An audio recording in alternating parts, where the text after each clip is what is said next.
ಯಜಮಾನ ಕುಟುಂಬ, ಸ್ಥಳಕ್ಕೆ ಬಂದಂಥ ಭಕ್ತಾದಿಗಳು,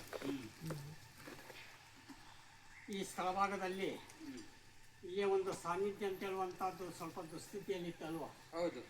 ಇಲ್ಲೆಲ್ಲ ಒಂದು ಅಸ್ಪರ್ಶತೆ, ಮಲಿನತ್ವ ದೋಷ ಅಂತ ಹೇಳುವಂಥದ್ದು ಆಗ್ತಾ ಇತ್ತು. ಇದರಿಂದಾಗಿ ಕೆಲವೆಲ್ಲ ಒಂದು ಬಾಧೆಯ ಸೂಚನೆ ಅಂತ ಹೇಳುವಂಥದ್ದೆಲ್ಲ, ತೊಂದರೆ ತಾಪತ್ರ ಅಂತ ಹೇಳುವಂಥದ್ದೆಲ್ಲ ಕಂಡು ಬರ್ತಾ ಇತ್ತು.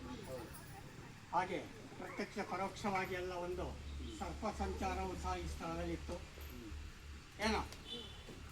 ಹಾಗೆ ಮನೆಯಲ್ಲೆಲ್ಲ ಸ್ವಲ್ಪ ಅನಾರೋಗ್ಯ ಬಾಧೆ ಅಂತ ಹೇಳುವಂಥದ್ದೆಲ್ಲ ಇತ್ತು. ಇದೆಲ್ಲ ಒಂದು ಸನ್ನಿಧಾನ ದೋಷ ಅಂತ ಹೇಳುವಂಥದ್ದು ನಿರ್ಣಯ ಪಟ್ಟು ಇದೆಲ್ಲ ಜೀರ್ಣೋದ್ಧಾರ ಪಡಿಸಿ ಅನುಗ್ರಹ ಪಡೆಯುವಂಥದ್ರಲ್ಲಿ ನಮಗೆಲ್ಲ ಒಂದು ಅನುಗ್ರಹ ಪಡೆಯುವಂಥದ್ದು ಸಾಧ್ಯತೆ ಉಂಟು ಅಂತ ಹೇಳುವಂಥದ್ದು ನಿರ್ಣಯ ಪಡಿಸಿಕೊಟ್ಟಂಥ ಸೇವೆ. ಇವತ್ತಿನ ನಿರ್ಣಯ ಅಲ್ಲ ಅದು. ಕೆಲವೇ ಸಮಯದಾರ ಬಿದ್ದಿಂದ ಸ್ಥಳವನ್ನು ಜೀರ್ಣೋದ್ಧಾರ ಮಾಡಬೇಕಂತ ಹೇಳುವಂಥ ಒಂದು ಆಲೋಚನೆ ಇತ್ತಲ್ವ ನಾವು. ಆದರೆ ಸನ್ನಿಧಾನಕ್ಕೆ ಯಾವ ರೀತಿ ಆಗಬೇಕೋ ಆ ರೀತಿ ಕುಟುಂಬಕ್ಕೆ ಅನುಗ್ರಹ ಕೊಟ್ಟು ಮಾಡಿಸಿಕೊಂಡಿದೆ ಸನ್ನಿಧಾನ. ಇದಕ್ಕೆಲ್ಲ ಪ್ರಧಾನ ಒಂದು 2 ಮನೆತನ ಸಂಬಂಧ ಉಂಟು. 2 ಮನೆತನ